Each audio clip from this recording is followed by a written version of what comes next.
Hola a todos, bienvenidos a una nueva entrega de Una apuesta al día con la historia. El día de hoy queremos continuar algo que hemos dejado pendiente la anterior semana, cuando hablábamos de la participación de Bolivia en el Mundial de 1930.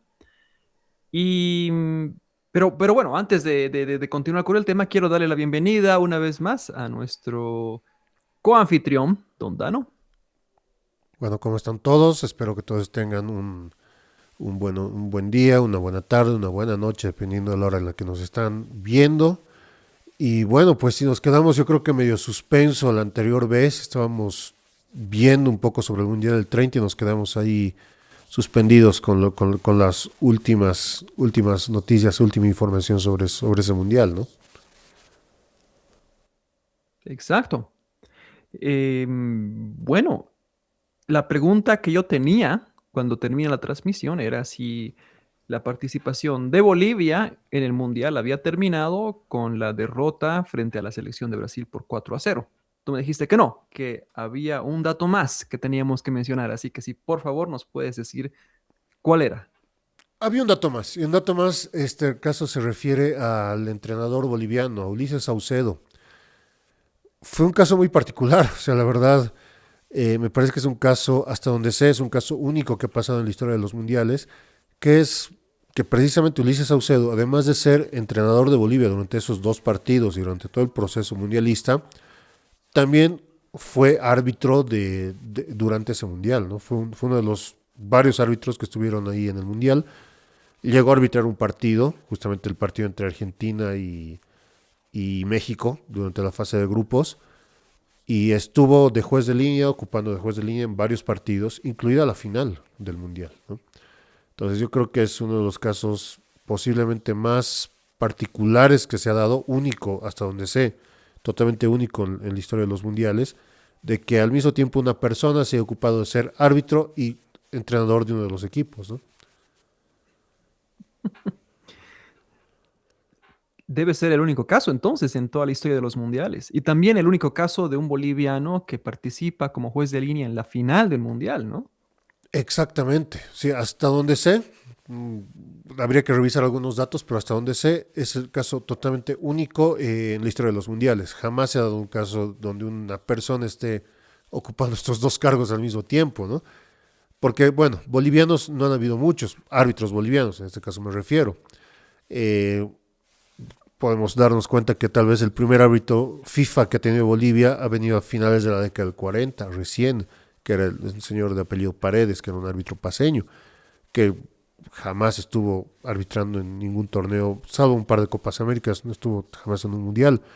La siguiente participación de un árbitro en Bolivia en una Copa del Mundo ha sido la del árbitro cruceño Barrancos en 1982, que dirigió un partido en fase de grupos, también de Argentina, Argentina contra El Salvador. Luego tenemos el año 2002 a Marcelo Ortubé, que tal vez estaba en su mejor momento, en su auge como árbitro, que arbitró igual el Suecia-Nigeria, igual en la fase de grupos. Y tal vez el último caso más reciente, que fue el año 2018, de Gary Vargas, que en realidad él se especializó en el tema de lo que era el arbitraje VAR y estuvo en la sala de VAR durante varios partidos. No tengo el dato exacto de cuántos partidos estuvo Gary Vargas, pero claro, él no estuvo como árbitro central en ninguno de los partidos, sino simplemente como encargado del VAR en varios de ellos, ¿no? Y claro, y ahí con eso se terminaría el tema de la participación de árbitros eh, dentro de lo que sería una Copa del Mundo. Eso es todo. No da como para meterle un episodio entero sobre el De arbitraje en hecho, Bolivia. de hecho para Entonces, nada, lamentablemente. Y bueno, otra vez una cosa interesante que me he dado cuenta, que he visto y me ha tocado cuando he revisado periódicos de la época, y me ha parecido una cosa bien interesante, es que muchas veces los entrenadores o los jugadores de bolivianos, especialmente del torneo paseño, que pasamos en el torneo de La Paz, eh, tenían la costumbre de ellos mismos arbitrarse a sus propios partidos, para que veamos también el nivel de amateurismo que tenía aquí Bolivia en ese entonces. Te pongo un ejemplo. Varias veces he visto que te revisaban el dato del partido entre The Strongers y Universitario, digamos, ¿no? Normal para el torneo paseño, El árbitro era el capitán del Club Bolívar, ¿no? Que dirigía, él se encargaba como juez central del partido. Y bueno, pues eh, eso es una cosa que funcionaba normalmente. Había muy pocos árbitros que ¿Forma usualmente eran, voluntaria lo hacían? perdón, Lo hacían de forma voluntaria, me imagino, lo como un hacían de forma voluntariado. voluntaria, claro, o sea, era completamente de... Es como, qué sé yo, en un grupo de amigos una persona se lance a ser árbitro, básicamente es eso, o sea, realmente era un nivel de amateurismo impresionante. Luego apareció, bueno, fue hasta que apareció un árbitro argentino que llegó a Bolivia, que en realidad era un... llegó para... Era un señor de apellido Weisman, que si no estoy mal era uno de sus... Tiene un tío, una cosa así, que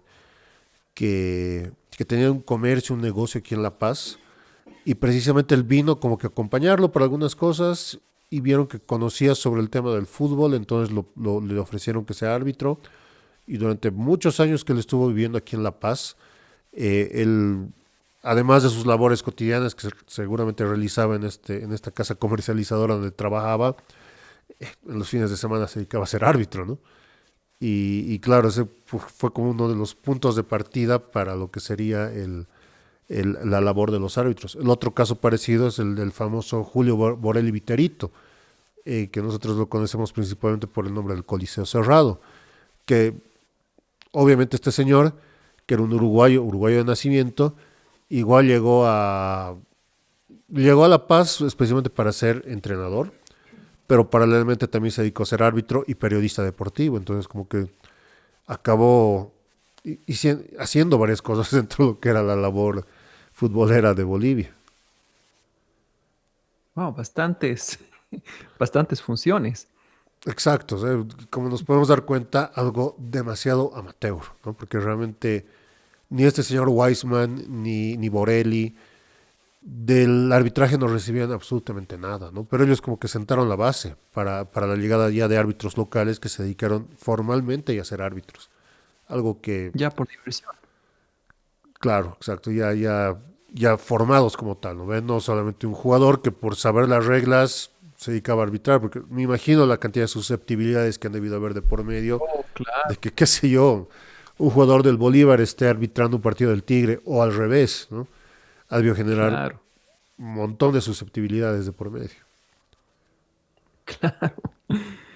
Pero, pero bueno, mira, lo que yo estaba pensando es que no es cosa fácil ser juez de línea, mucho menos en la final de un mundial, mucho Totalmente, menos en esta final del mundial, que es la de totalmente. 1930, que fue una final Exacto. tan peleada, que despertó tantas pasiones, ¿verdad? Porque a veces pensamos que la violencia en el fútbol es un fenómeno reciente, ¿no?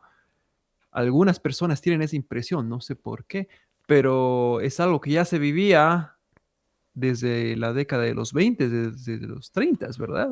O tal vez mucho antes, o... Desde mucho antes, ¿no? Si nosotros nos fijamos los registros que hay de los hooligans ingleses, escoceses del siglo XIX, ya habían disposiciones para castigarlos, para tratar de frenar un poco la violencia en la Inglaterra victoriana, en la Inglaterra de los 1880. Y bueno, es porque el fútbol levanta pasiones, ¿no? Es un deporte que te Exacto. genera demasiado apasionamiento, demasiado eh, extremo de emociones, ¿no? Y eso ha ocasionado precisamente que en lugares como Europa o como Sudamérica te genere este tipo de violencias. Lamentablemente la pasión a veces te lleva a la violencia, ¿no? Y lo podemos ver en Argentina, en Brasil, en Bolivia, como se podía ver en Inglaterra, en Alemania o en Escocia, ¿no? Exacto, es cierto. Y bueno, justamente te lo decía porque sabemos que el árbitro de la final de este mundial, el suizo, no, el belga, ¿verdad? Belga, sí. Eh, mm, temía por su vida. Lo trajeron pensando que, bueno, sería mejor que alguien desde Europa venga a arbitrar un partido entre Argentina y Uruguay porque ya había una rivalidad muy fuerte entre ambos países, ¿no? Pero él realmente estaba asustado de hacerlo, ¿no? Se dice que escapó después de la final, ¿no? que Exacto, se sí. fue de escondidas al puerto para tomar el primer barco fuera de Exacto. Y Montevideo, ¿no? escaparse. Exactamente. Escaparse. Es, ¿Sabes si Saucedo hizo algo parecido o la verdad, no hay ningún dato sobre eso. ¿Qué conocemos después? Muchas cosas de Saucedo como que desaparecen en la historia. La verdad, no sabemos mucho más sobre su vida. Parece que estuvo activo por lo menos hasta la guerra del Chaco como entrenador. De hecho, él volvió, después volvió a La Paz porque hay datos de él ya dirigiendo además de dirigir a la selección boliviana durante el Mundial, también era entrenador de Die Strongers durante el torneo paseño de ese entonces, de 1930. Entonces, claro, hay datos de lo posterior al Mundial, de los días, meses posteriores al Mundial, donde ya está Saucedo normalmente dirigiendo el Die Strongers sin ningún problema, ¿no? Pero pero claro, ¿cómo habrá llegado a Bolivia? Sinceramente no sé. Probablemente ha debido escaparse igual de incógnito, porque necesariamente para volver a Bolivia tenías que volver a Buenos Aires. Y me imagino que ha debido pasar completamente anónimo en Buenos Aires, sin dar sus datos ni su información, y tomar el primer tren para salir de Buenos Aires, ¿no?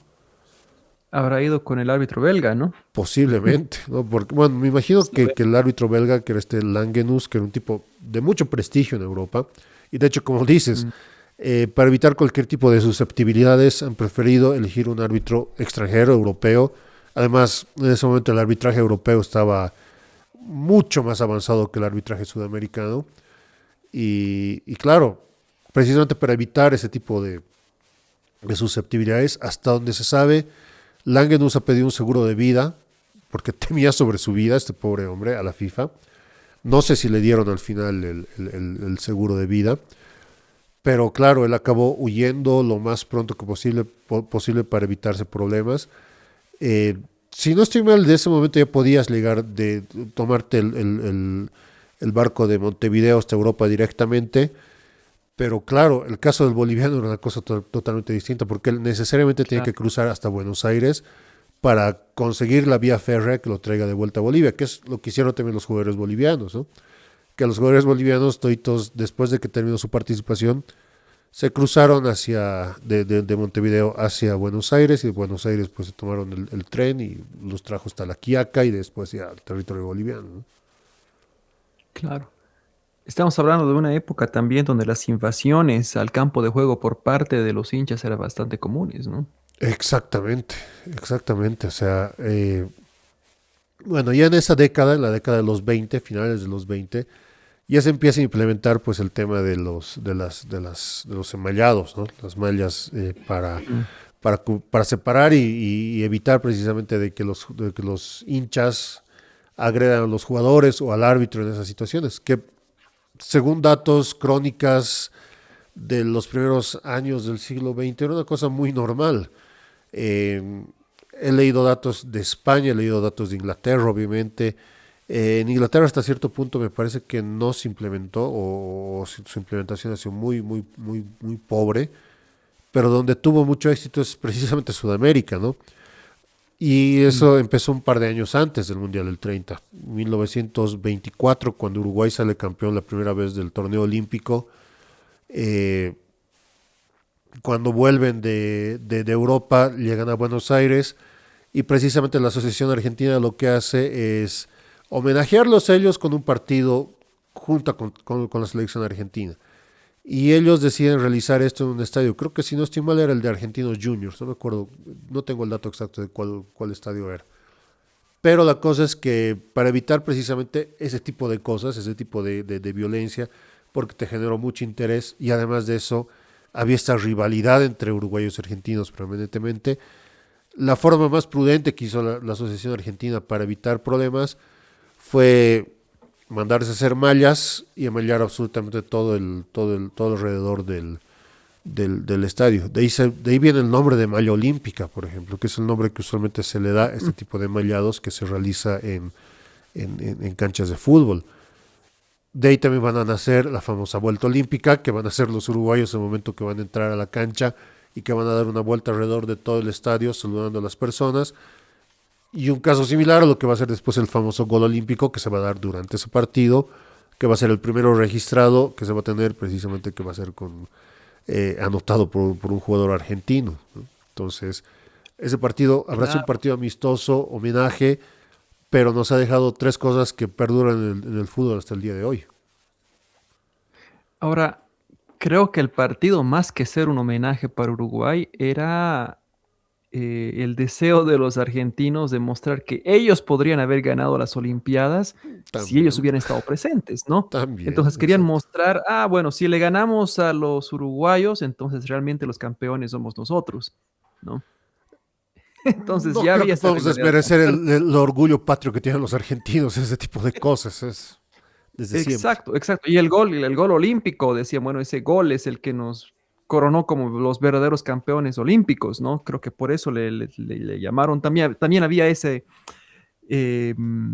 tenía ese significado, ¿no? El llamarlo gol olímpico. Exacto, precisamente a causa de Y eso. eso, y lo interesante es que la final de las siguientes Olimpiadas, las del 28, se da justo entre Uruguay y Argentina, ¿verdad? Exactamente, exactamente. Bueno, antes de eso, producción me está informando que el partido entre belgas e iraníes terminó, acabó 0-0. Ah, terminó el partido. Sí, 0-0. entonces dice que el partido estaba malísimo, así que no nos hemos perdido de mucho, pero bueno, dice que acabó Hablando de 0-0. partidos sin emoción, Exacto. ni pasión, ni nada. No, realmente, bueno, para Irán los, estaría clasificando hasta el momento como primero en su grupo. imagínate, imagínate. ¿Quién está clasificando como primero en el grupo ahí? Irán, Irán clasifica Irán como por primero. ¿No? ahora, bueno, tendrá que ver cómo se soluciona la cosa en la última fecha, pero por ahora Irán estaría clasificando, bueno, Bélgica también, a la espera de lo que pasa más tarde en el partido de Egipto, ¿no? Su segundo empate y por los goles a favor estaría en primer lugar y segundo sería Bélgica. Interesante, interesante. Bélgica, Irán, Egipto, Nueva Zelanda. Vaya grupo, ¿no? Realmente era el grupo que menos expectativa te daba, pero bueno, Uf. Como el de Canadá, ¿verdad? bueno, el de Canadá yo creo que hasta se ha hecho más interesante con la paliza de Canadá a Bueno, Qatar. bueno, por ser locales, pero te imaginas un Canadá que no es local, Sí, no, la junto verdad, con Qatar, eso sí. Bosnia. No, Bosnia, Suiza, hay cada partido, hay cada partido en este mundial que uno se pregunta cómo han llegado hasta ahí, ¿no? No, uno se pregunta cómo es que ni así Bolivia pudo llegar ahí, ¿no? bueno, ahí vemos realmente que Bolivia está muy por detrás de muchas elecciones que tal vez a veces nosotros teníamos la idea de verlas por encima del hombro, pero la verdad Bolivia está más abajo. Uf, Pero bueno, ¿tú crees que Bolivia le podría ganar a Curazao? ya hemos perdido el 2023 contra ellos, 2023, Ah, 22, mira, creo algo es así. cierto. Hemos perdido 1-0, partido vergonzoso, muy vergonzoso. 22 creo que era. Pero fue bueno, bueno, bueno. Estábamos con lo del tema de las invasiones de... No, Los partidos eh, de uruguayos y los partidos entre argentinos. Uruguay y Argentina, esta rivalidad que era tan fuerte ya para ese entonces, ¿no? Exacto, o sea, Y realmente, con el historial del amistoso del que nos cuentas, en el que se produce el gol olímpico, en el que se da el primer caso de tener la malla olímpica, la vuelta olímpica, ¿no? Después la final de las Olimpiadas del 28 y llegamos al mundial, al primer mundial en 1930, ¿no? Justamente entre ambos, ¿no? claro, o sea, realmente, ¿qué vemos acá? Vemos que la rivalidad política, regional, si se quiere, va a saltar también a la cancha, va a saltar al fútbol, va a saltar a una competición más, o sea, una forma más en la que tú puedes competir con tu orgullo y tu identidad nacional frente al otro, frente al rival. Y claro, al punto de que después de la final, de la final de 1930, la del Mundial, las asociaciones argentinas y uruguayas rompieron relaciones por varios años. De hecho, la Copa América que usualmente se estaba llevando a cabo entre cada año o cada 2 años, usualmente, precisamente se corta casi 5 años hasta que después deciden realizar la Copa América de 1935 como una forma de conciliarlos a los uruguayos y a los argentinos, ¿no? y que precisamente va a ser un gran nuevo triunfo uruguayo, perdón. Y claro, pues igual va a generar este tipo de susceptibilidades y este tipo de cosas. Y bueno, casualidades de la vida, después precisamente a causa de esto, tanto uruguayos como argentinos que se peleaban entre ellos van a acabar igual tratando de boicotear los siguientes mundiales, especialmente el del 34 y el 38, precisamente a causa, especialmente el del 38, no el 34. El 34 Argentina va, de hecho, al mundial, Uruguay no. Pero el 38 sí, ambos deciden unirse para boicotear el mundial de Francia, ¿no? Y Mm, ponerse en contra de la FIFA. Entonces, realmente vemos un tipo de relaciones un poco extrañas que van a tener estos dos países y estas dos asociaciones en ese momento, donde había una relación de amor y odio que saltaba más allá de simplemente las situaciones de la cancha. claro, claro. Pero una tarea bastante difícil que le toca a Saucedo como juez de línea. Totalmente, totalmente. O sea, realmente Saucedo, no solamente con presión del partido, no puede imaginar realmente la importancia que tenga la final, en este caso la primera final de un mundial, y además de eso la presión de la cancha, de las personas, la hinchada que...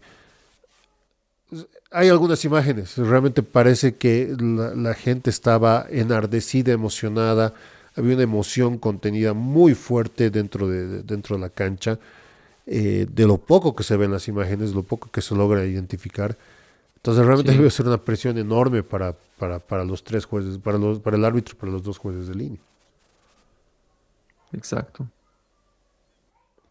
Y bueno, es en la final del Mundial que termina la participación de los bolivianos. Exacto, Buen dato, ese es un bastante, dato, bastante interesante. Es algo que yo desconocía por es un completo. Mm. dato muy, muy, muy interesante que realmente es posiblemente junto con el del 94 el mayor legado que ha tenido Bolivia dentro de lo que es historia de los mundiales, porque después de eso, como vamos a ver ahorita, el mundial del 50 es bastante olvidable. En cambio, aquí sí se realiza un poco algunas cosas más, digamos, más novedosas, más recordables, si se quiere. Exacto. Y una mejor participación también, porque También, pues, al menos, aunque hemos perdido ambos partidos por goleada, sí, aunque igual nos fuimos al Mundial con 8 goles metidos, ¿no? Al menos a Yugoslavia le dimos pelea la primera exacto, parte del partido hasta que se nos fue Gumercindo Gómez, ¿no? exactamente, exactamente. Hay, digamos, un par de cosas meritorias para recordar. Bueno, obviamente Bolivia era una selección, era un país en crecimiento, en el fútbol era totalmente en crecimiento, no tenía peso, o sea, realmente esperar que Bolivia podía haberles ganado a cualquiera de esas dos selecciones era impensable, porque Bolivia, como selección boliviana, tenía 4 años de existencia. No había ganado jamás hasta ese momento un partido de fútbol y bueno, pues nuestro fútbol era completamente amateur. O sea, realmente pensar en poder dar algo más era bastante impensable. Claro, es cierto. Y creo que conservamos ese amateurismo por varios años más después de la guerra, digo, después del Mundial. Bueno, pensaba en la guerra porque 2 años después del Mundial se da la guerra del Chaco, ¿no? Que también afecta al desarrollo del fútbol en el país Exactamente. bastante, ¿no? Es bien interesante ver eso. Desde que Bolivia ingresa a la Confederación Sudamericana en el 1926, perdón, eh, Bolivia estaba empezando a dar sus primeros pasos, cortos, simples, pero estaba empezando a avanzar. Es bien interesante ver que entre finales de 1930 y comienzos de 1931, después del Mundial, eh, se dan las primeras giras de clubes bolivianos afuera, ¿no? Bolívar hace una gira en Chile, que después tanto Bolívar como Stronger se unen para continuar la gira en el Perú y después dan un par de partidos más en Ecuador a lo largo de los primeros meses de 1931. Tal vez era el primer caso y las primeras historias de clubes bolivianos visitando y viendo y mostrándose fuera del país. En esos dos casos han sido los primeros dos ejemplos. Además de eso, con triunfos, no solamente han sido derrotas, no solamente se han comido goleadas. eh, Bolívar ha tenido unos triunfos bastante interesantes en Chile. Ambos se lucieron y dominaron completamente los equipos ecuatorianos, que estaban muy por debajo de Ecuador de lo que era, digamos, el nivel de Bolivia. En Perú también se les dio cierta batalla a los clubes peruanos, porque no solamente se enfrentaron, era muy normal que los clubes de regiones como Arequipa llegasen a La Paz a hacer partidos de exhibición desde la década del 20. Pero esta vez no solamente se fue contra los clubes de Arequipa, con el Club Aurora de Arequipa, sino que también se enfrentaron contra los clubes de Lima, que estaban mucho más desarrollados, tenían mucho más años trabajando y organizándose. Eran clubes mucho más organizados y experimentados. Y según los datos se les hizo el partido, en algunos momentos con triunfos, otros con derrotas, pero claro, o sea, realmente empezaba a tener más presencia. Ese mismo 1931 es la primera vez que a La Paz llega un club argentino de primer nivel, que era el Club Belgrano. No, mentira, no era, era el Club Almagro, perdón, me estoy confundiendo, el Club Almagro de Mm. Buenos Aires, donde estaba Humberto Recantini, que era posiblemente una de las estrellas que se perdió el Mundial de 1930, porque ya el técnico en ese momento de Argentina decide llevar un equipo más joven, pero que claro, por muchos años fue en la década del 20 uno de los defensores de mayor prestigio que tenía el fútbol argentino. Y claro, precisamente él dio, él y los jugadores del Club Almagro empezaron a dar las primeras muestras de buen fútbol, en el fútbol típico de Buenos Aires en La Paz, enfrentándose contra el Bolívar, contra el The Strongest. Y claro, o sea, realmente como que estábamos empezando a dar los primeros pasos, el primer indicio de querer mejorar. Ya teníamos el Estadio Hernando Siles, que se estrena a comienzos de 1930 también. Pero todo se corta abruptamente con la Guerra del Chaco, ¿no? Con la Guerra del Chaco se paralizan todos los torneos, se paraliza absolutamente todo. De hecho, según los datos, la información, algo que no sucede en el caso de los paraguayos, pero que sí sucede en el caso boliviano, es que los clubes prácticamente se disuelven para que todos los jugadores vayan a integrarse dentro de lo que eran los distintos llamamientos para ir a la guerra.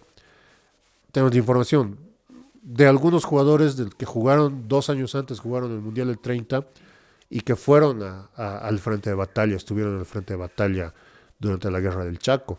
Casos como los de Mario Alborta, casos como los de Diógenes Lara, son reconocidos excombatientes, ¿no? De hecho, hay el caso del famoso, no jugó el Mundial del 30, pero falleció en la guerra, que era un delantero del Tigre, que era Bullaín, ¿no? Que normalmente jugaba con ellos todos los torneos, y claro, acabó falleciendo precisamente en uno de los combates de la guerra, ¿no? Algo que no sucedió con los paraguayos. Muchos jugadores paraguayos más bien empezaron a hacer giras para obtener recursos y obtener dinero, y fueron a Argentina, Uruguay. Entonces ellos mantuvieron el ritmo de juego, y hay muy pocos datos de clubes paraguayos que realmente hayan participado, o jugadores paraguayos que hayan estado en la guerra, ¿no? Mm. Lamentable que se haya dado este episodio, ¿verdad? Entonces, bueno, obviamente eso explica bueno, no es el único factor, ¿no? Pero la ausencia de Bolivia en el Mundial de 1934, me imagino que Exactamente. aún sin la guerra Bolivia tal vez no hubiera participado, ¿no? Pero impensable. Claro, o sea, no Imagina. teníamos jugadores para empezar, ¿no? No había realmente una Exacto. organización. Y claro, esos años posteriores a la guerra también son muy duros, muy difíciles. Lógicamente, para empezar, hay una fuerte crisis económica, una fuerte crisis social, socioeconómica muy fuerte que también te genera la guerra. Y los clubes van reorganizándose de a poco, ¿no ve? Realmente en ese momento es cuando aparecen, cuando clubes como Bolívar o The Strongest, por ejemplo, que son dos de los que pudieron aguantar los embates de la guerra, se mantienen, salen a flote, junto con otros clubes más jóvenes como Always Ready, digamos, que estaba ahí como que tratando de surgir. Universitario, por ejemplo, el club de la UNSA va a desaparecer muchos años, ¿no? Después se lo va a refundar y va a empezar a participar nuevamente de torneos, pero por muchos años va a estar completamente olvidado. Pero muchos de los otros clubes básicamente desaparecieron después de la guerra. Ya no hubo la intención de, de refundarlos o de reorganizarlos para retomar las actividades después, los años posteriores a 1935. Y bueno, pues es casi como que se empezó de cero otra vez, ¿no? Es como el corte, lo que vimos en el anterior episodio, el corte que se tiene entre 1918 y 1922, cuando cuando se desaparece el torneo paseño porque no tenían canchas y muchos clubes van desapareciendo en el lapso. Aquí pasa algo parecido, solo que aquí con una situación mucho más trágica, ¿no? Y había la intención, entonces bueno, empiezan a hacer un par de clubes más, pero es casi, como te digo, empezamos a finales de los 30 casi desde cero otra vez, tratando de mostrar algo más.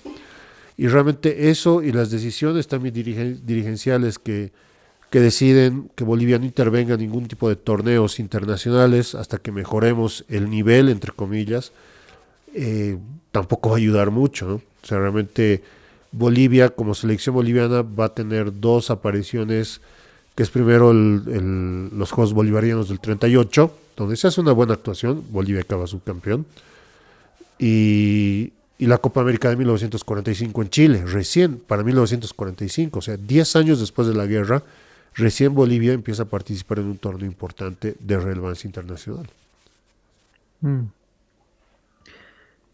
Creo que Bolivia tuvo un buen papel en la Copa América del 49. Exactamente. Bueno, se dieron los primeros triunfos de la selección boliviana en la Copa América. Eh, Fue posiblemente una de las actuaciones más sorpresivas. Bolivia le gana a Chile, le gana a Uruguay, le gana a Colombia ¿a quién más le gana? Y a Ecuador. Entonces, realmente era el momento tal vez en el que había mayores, genera mucha sorpresa, de hecho la selección boliviana durante este torneo. Ahora, ha debido generar expectativas para el Mundial de 1950. Pero antes de que me respondas esto, también quería preguntarte cómo es que Bolivia llega al Mundial de 1950, ¿no? Bueno, a ver, para empezar, del Mundial de 1950 es también, ¿no? Con todo este lapso, este parón de la guerra, el último Mundial fue 1938, 12 años en 12 Mundial, ¿no? años antes, un año antes de que estalle la guerra en el mundo, en Europa. Y después de eso, pues prácticamente el fútbol, igual lo que sucedió aquí con la guerra del Chaco a nivel de la Segunda Guerra Mundial, el fútbol prácticamente se paraliza todo, en toda Europa, en buena parte del mundo. Salvo Sudamérica, que aquí todavía seguíamos con las Copas Américas. Probablemente era la mejor época, una de las etapas más brillantes del fútbol argentino en los primeros años de la década del 40. El fútbol brasileño igual tenía una etapa maravillosa dentro de lo que era su fútbol. Bolivia iba tratando de avanzar un poco, pero tampoco era un torneo, digamos, de mucho nivel. Pero ya hasta jugadores bolivianos empezaron a llamar la atención a clubes de afuera, ¿no? En la década del 40, precisamente, tanto Vicente Arraya, que se va a jugar al Club Atlanta de Argentina, como Alberto Achá, que se va al fútbol mexicano, fueron los primeros casos de jugadores bolivianos que son vendidos a clubes del extranjero y a cambio de dinero, ¿no? Porque había los casos previos que hablábamos antes de Reyes Ortiz, por ejemplo, que él en realidad jugó en Inglaterra porque estaba estudiando en Inglaterra, no era porque lo habían contratado, no era por ninguna otra cosa. Obviamente sí él aprovechó el talento natural que tenía para aprovechar y jugar bien.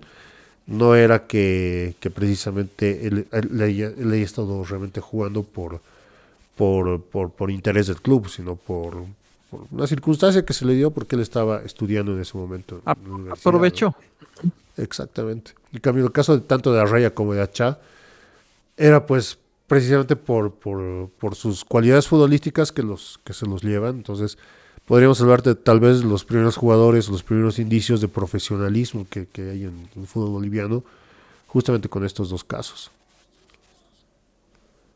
Entonces, em, para la, para la clasificación al Mundial de 1950, Bolivia no tuvo que jugar eliminatorias, ¿no? Fueron invitados nuevamente, ¿no? Fueron invitados, pero fue un caso bastante interesante, ¿no? Porque en realidad había, bueno, se decide retomar, se decide reorganizar en 1949, precisamente 1948-49, es cuando la FIFA decide eh, reorganizar el Mundial. Entonces estaban en el tema de ver dónde se tendría que jugar y probablemente por quién reunía las condiciones y mejores ofrecimientos se habían hecho era Brasil. Entonces se designa a Brasil como sede y claro, empieza el tema de ver el cómo se van a empezar a reorganizar lo que son las eliminatorias. En este caso, la eliminatoria sudamericana eh, contaba de dos grupos donde tienen que clasificar de las seis selecciones que estaban en el proceso eliminatorio, tienen que clasificar cuatro. Había un grupo donde estaban Argentina, Bolivia y Chile, y el otro grupo donde estaban Uruguay, Perú y Paraguay. Pero por temas extrafutbolísticos, en el caso, no conozco el caso del peruano que habrá pasado, pero el caso argentino fue por un problema interno que había entre la Asociación Argentina y la Confederación Brasileña, que los argentinos deciden retirarse. Y además de eso había también bastante presión política, estaba gobernando Perón en ese momento en Argentina, y como que parece que él también tenía algunos intereses de no mostrar a la selección en torneos internacionales para evitar de que eso también afecte su gestión, su imagen, como el prestigio, digamos, que tenía su imagen. Entonces, bueno, Tenía miedo. precisamente, claro, o sea, realmente era, eh, qué manera de desconfiar posiblemente uno de los mejores equipos que podía haber armado Argentina en su historia. En ese momento, en la década del 1950, el equipazo que tuviera plantado Argentina. Es impresionante, Uh, era prácticamente la máquina de River más Di Stéfano, sí. más, bueno, un montón de jugadores que estaban ahí de por medio metidos.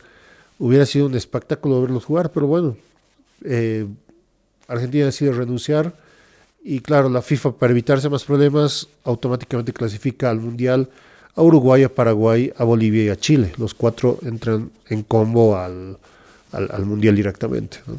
Y es algo parecido a lo que va a pasar en muchos lugares de Europa. Eh, Vamos a tener precisamente nuevamente 13 selecciones mundialistas porque van a haber equipos que se van a acabar retirando, van a acabar renunciando, van a acabar viendo algunas situaciones parecidas. Qué sé yo, te pongo el caso, en el grupo de Bolivia, porque al final Bolivia solamente acaba jugando contra Uruguay, tiene que estar Escocia y tiene que estar Turquía. Escocia juega la eliminatoria que en realidad era el torneo británico, porque se enfrentan las cuatro selecciones que forman el Reino Unido, y ellos acaban subcampeones. Y precisamente a causa de que acaban subcampeones, ellos anuncian que no van a participar del torneo, porque ellos solo iban a participar si salían campeones, que en este caso fue Inglaterra el que salió campeón. El caso de Turquía fue precisamente por el tema de la coordinación, del tema de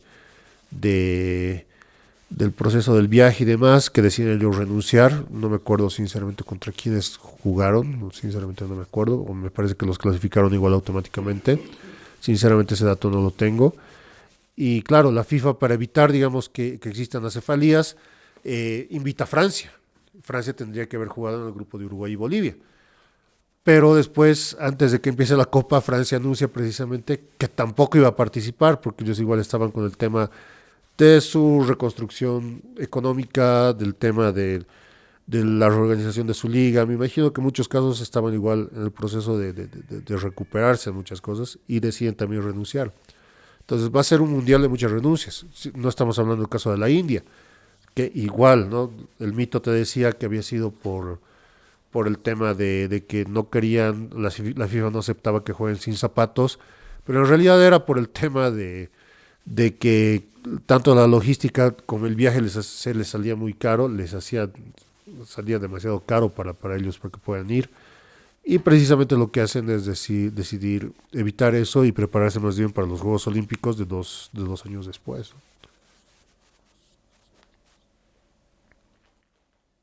Entonces, así es como se da el caso de que en el Mundial hay un grupo con solo dos países, bastante diferente al resto de los grupos del Exacto, torneo, ¿no? Y exactamente. justamente nos toca contra Uruguay. Pero Casualmente. a Uruguay la habíamos vencido el año anterior en la Copa América, ¿no? Pero este Uruguay era un Uruguay distinto, ¿no? Exacto. La verdad, no sé el pormenor de qué pasó. En 1949 fue un torneo jugado en Brasil, una Copa América jugada en Brasil, donde Brasil precisamente era como antes lo que sucedía con las Copas Confederaciones, me parece que fue este torneo de esta Copa América. Eh, Jugar en las mismas sedes del torneo como una forma de preparar, de mostrarte al mundo, similar. Solo que fue solamente con los clubes, con las selecciones sudamericanas. Y bueno, Brasil quería mostrar justamente su poderío, ellos fueron campeones de esa Copa América y de lejos fueron el mejor equipo, pero claro, Bolivia fue quien sorprendió, ¿no? Sorprendió ganándoles a Chile y a Uruguay, que eran dos selecciones fuertes. Uruguay fue con un equipo B, con un equipo con jugadores de clubes de segundo orden en realidad, o muchos juveniles. Estuvieron, si no estoy mal con el dato, estuvieron un par de jugadores que después estuvieron en el equipo que fue campeón un año después, pero gran parte de las estrellas no fueron a la Copa América de 1949. El resto de Mm. las selecciones toditas estuvieron con todos sus mejores equipos, toditos, los brasileños, peruanos, paraguayos, bolivianos, colombianos, todos estuvieron con sus mejores equipos. Y claro, pues realmente Bolivia pensaba que se podía hacer una mejor labor con un equipo que era bastante interesante, era bastante bueno el equipo boliviano. Eh, pero bueno, sucedieron un montón de cosas de por medio que ocasionaron que Bolivia le vaya tan mal en este mundial, ¿no? Para empezar, precisamente al momento después de que Argentina declina su participación y Bolivia y Chile clasifican automáticamente por la FIFA, las federaciones boliviana y chilena deciden que los dos partidos que ya estaban programados, que se tienen que jugar ida y vuelta entre ellos, se jueguen de la misma manera, solamente que como amistosos, como una forma de partidos de preparación. Entonces quedaron en eso. El primer partido fue en La Paz, fue un triunfo boliviano. Fue la primera vez que la selección boliviana jugó en La Paz, de hecho. Imagínate, 1950. ¿En serio? La primera vez que los bolivianos vieron a su selección jugando en un torneo de local. Y después la vuelta fue en Santiago y fue un desastroso 5-0 por parte de los chilenos. ¿Qué ocasiona eso con la federación? La federación le echa toda la culpa al técnico, que era el mismo técnico de la Copa América del 49, que era el señor Félix de Esa, y decide votarlo. A 2 meses y medio del Mundial, lo votan, lo sacan. Entonces realmente deciden ellos, fue una total improvisación. Deciden nombrar un nuevo técnico, que era este italiano, que era Mario Preto, que era un técnico que en ese momento dirigía el Club Litoral. Club Litoral en ese entonces estaba manejado por la comunidad italiana, por el dueño de la fábrica Soliño. Y, y bueno, pues ese técnico venía siendo parte, digamos, de lo que eran los éxitos que tenía el Club Litoral. El Club Litoral dominó toda la segunda mitad del torneo paseño de la década del 40, ¿no? Entre 1946 al 49 ellos acabaron siendo campeones sucesivamente del torneo paseño y de hecho participaron del antecedente más cercano a lo que va a ser la Copa Libertadores, que es la Copa de Campeones de Santiago de 1948, donde ellos fueron representando a Bolivia como el club campeón del fútbol boliviano, en realidad del fútbol paseño, pero representando a Bolivia. Y se enfrentaron contra el Vasco da Gama, contra River, contra el Colo Colo y varios clubes así de prestigio del fútbol sudamericano. No les fue tan mal, tampoco les fue tan bien, pero bueno, estuvieron dentro de lo que era esta participación. Y claro, con eso se pensó que realmente con la presencia de Mario Preto, Bolivia podía haber dado una buena imagen, pero bueno, pues fue completamente lo contrario, ¿no? Bueno, tenemos solo un partido contra Uruguay. ¿Y cómo termina? Con un desastroso 8-0, una de las peores 8 a goleadas de la 0. historia de los mundiales. ¿No De fue la hecho, mayor goleada de la historia en ese entonces? en ese entonces fue el partido de la mayor goleada, justamente como estamos viendo ahí en las imágenes. Hay algunas cosas que se han podido recuperar de ese partido. Hasta ese momento fue la mayor goleada. Se la conocía como la mayor goleada hasta 1974, ¿no? Cuando Yugoslavia le hace 9 goles a Zaire, ¿no? Entonces, ya, después de eso llegaron los partidos de Zaire, llegó también la goleada de Hungría, El Salvador en Hungría. 1982, que le hizo 10. Y claro, un poco se Ujú. disimuló el desastroso performance que tiene Bolivia en este mundial. Un solo partido, 8 goles en la canasta, muy poca organización, muy poca preparación.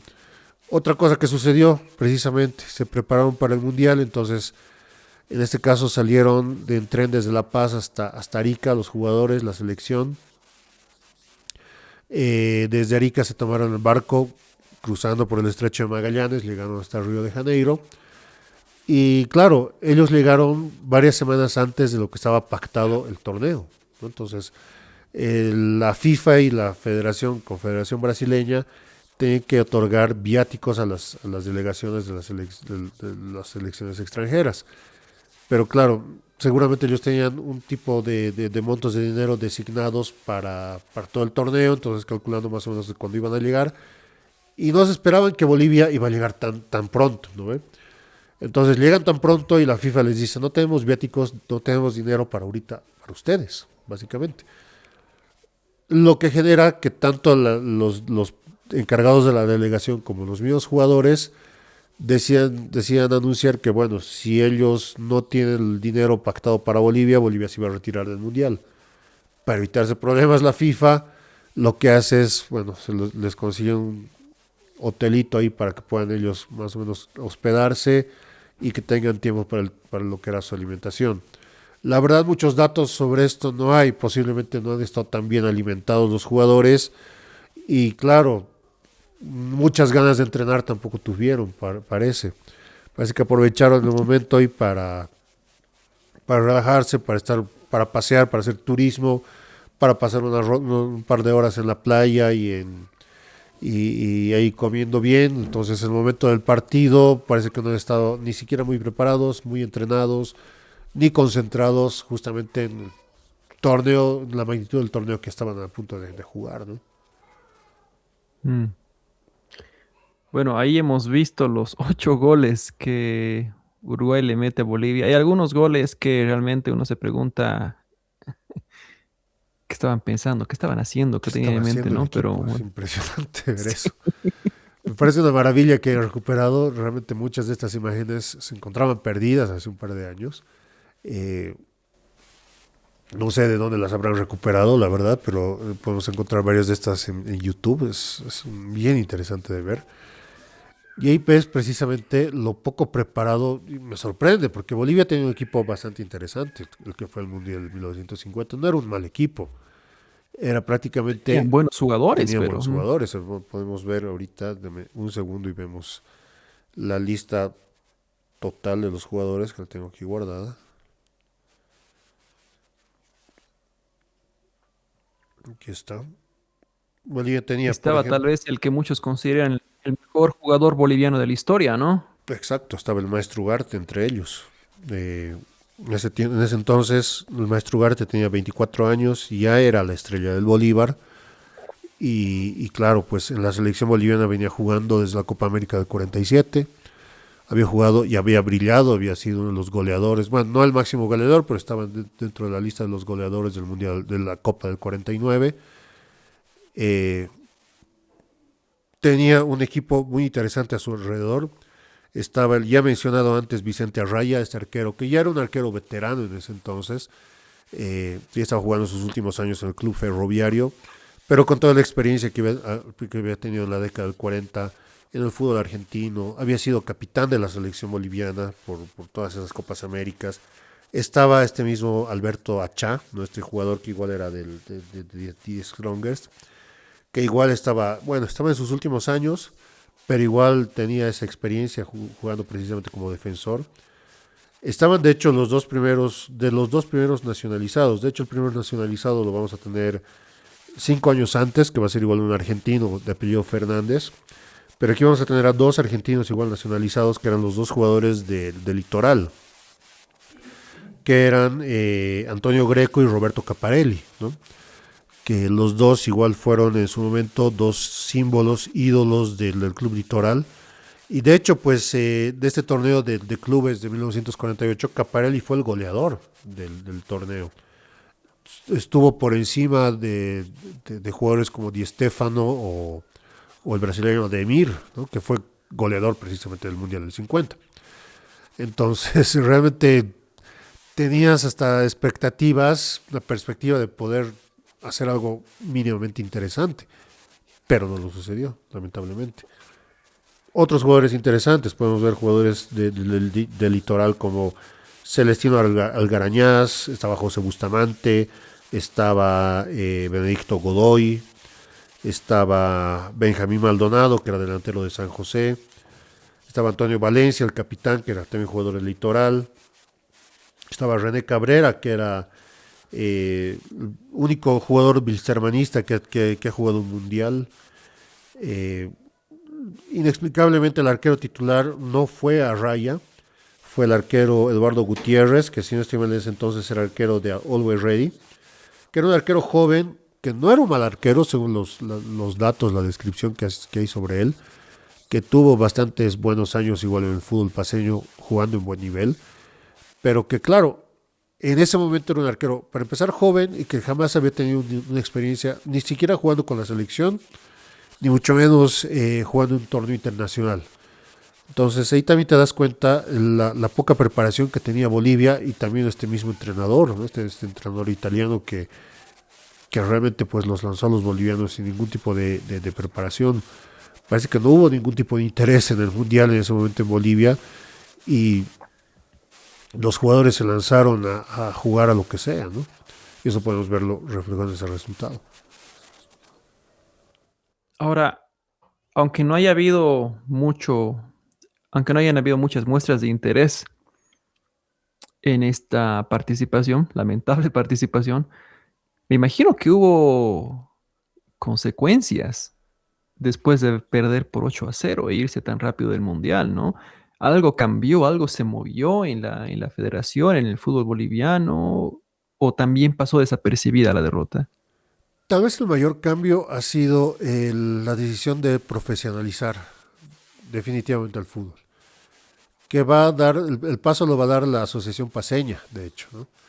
La Asociación Paceña va a ser la primera que, bueno, de hecho el fútbol ya tenía un proceso ay, perdón, de semiprofesionalización durante ese tiempo, porque ya durante la segunda mitad de la década del 40 había clubes que te traían jugadores argentinos, supuestamente para trabajar, ¿no? Porque como eran amateurs no podías recibir dinero, pero claro, estos jugadores argentinos básicamente recibían un salario por cada partido que jugaban, ¿no? Entonces, eh, estaban ya, digamos, ya estaban en un estatus profesional. Y algunos futbolistas locales bolivianos también ya empezaban a moverse dentro de lo que era casi un semiprofesionalismo, ¿no? Entonces, Mm. ya básicamente lo que ha hecho la asociación es oficializar la profesionalización. Lamentablemente, si nosotros nos fijamos, la idea del futbolista profesional boliviano recién se vuelve algo fuerte, a pesar de todo, que tal vez es un efecto parcial, si se quiere. Realmente el futbolista profesional en Bolivia recién se empieza a ver desde la década de los 80, te podría decir. Porque incluso jugadores de la talla del maestro Ugarte, sabiendo la talla de jugador que era el maestro Ugarte, campeón de América, estrella rutilante del fútbol boliviano, lamentablemente acabó sus días en lo mínimo de la pobreza, ¿no? Y sin poder haber ahorrado, ni poder haberse mantenido un poco bien. Y claro, era bien interesante ver que precisamente yo eso yo he escuchado es algo que me contaba mi abuelita, de hecho, varios años atrás, que claro, de que el maestro Ugarte, los días de la semana, él manejaba su taxi. Él tenía su taxi y trabajaba de taxista y a veces te tocaba la suerte de que te lleve a algún lugar. De hecho, me Mm. contaba, ella me contaba que mi bisabuela, que era una hincha bolivarista, así, fervorosa hincha bolivarista de la década del 40, 50, dice que le encantaba y claro, el maestro Ugarte la conocía y la iba a recoger de su trabajo y la llevaba a su casa usualmente porque claro, o sea, le encantaba de que la recoja y bueno, pues era prácticamente su chofer un tiempo, precisamente la recogía siempre del trabajo para llevarla en su taxi hasta su casa, ¿no? Y claro, Imagínate, imagínate, eso es como que Marcelo Martins esté trabajando en Pedidos Ya y sea el que te entrega la comida, ¿no? exactamente, exactamente, imagínate el nivel de estrellas. La semana lo veías en el taxi y el domingo lo veías en el estadio jugando y brillando, ¿no? En la cancha, ¿no? Y siendo estrella. Entonces, formalmente había una profesionalización en Bolivia, pero no se sentía. Y lamentablemente van a haber muchos jugadores en las décadas de los 50, 60, 70 incluso, que después de que se hayan retirado del fútbol van a acabar cayendo en situaciones lamentables, tristes, no van a poder sobrevivir, ¿no? Imagínate un futbolista, en ese tiempo se retiraba a sus 30 años, 33 años, eres una persona joven a sus 33 años. ¿Qué vas a hacer después? Lamentablemente muchos de ellos no han podido tener la capacidad de ahorrar o algo les ha pasado o se han enfermado o lamentablemente muchos han caído en el alcoholismo y en otro tipo de cosas. Y bueno, pues no había, digamos, un espacio para que se pueda retenerlos, se pueda, digamos, puedan sobrevivir con esto, ¿no? O sea, muchos de ellos incluso optaron a tener profesiones paralelamente a lo que jugaban fútbol, estudiaban, iban a la universidad, etcétera, ¿no? Que sí hay casos, me acuerdo que he leído alguna vez el caso de unos años después, comienzos de los 60, había un futbolista del Wilstermann que paralelamente a que jugó en el Wilstermann y en la selección, que era un futbolista de apellido Claure, también estudiaba medicina. Entonces, por ejemplo, si no estoy mal, era en la Copa América del 59, creo, si no estoy mal. Además de que era defensor, era también el médico del equipo. Porque ya en ese momento él ya era médico y me imagino que después, hasta donde tengo el dato, se retiró bastante joven. Después siguió haciendo su vida, bueno, su vida profesional como médico y ha debido estar ahí trabajando como médico varios años, ¿no? Posiblemente, no sé si seguirá vivo, pero posiblemente ya esté jubilado. Si es que sigue vivo, debe estar totalmente jubilado y bueno, pues con sus sueldos de médico y Claro. con su ganancia de médico, ¿no? Hay cosas que ya no se dan hoy en día, ¿no? Exacto, o sea, realmente, El fútbol de antaño. realmente comparado con lo que es el fútbol de ahora, el fútbol boliviano está casi la década del 80 era completamente semi-amateur, semi-profesional. No podemos decir otra cosa. Es cierto. Pero bueno, creo que aquí concluimos hablando de la participación boliviana en los primeros dos mundiales, ¿no? Después nos Sí. toca hablar sobre el largo recorrido que va a significar llegar al tercer mundial, ¿no? Estos 44 años posteriores, larguísimos 44 años. Exacto. Así que ese es el tema que vamos a discutir después, pero por ahora nos tomamos un break y, y bueno, nos vemos la siguiente semana. ¿Algo que quieras decir antes de terminar? Bueno, creo que no. Nada más. Ok, bueno, ya. Entonces, nos vemos. Eso es todo por hoy. Gracias por estar acá. Chao. Chau, chau.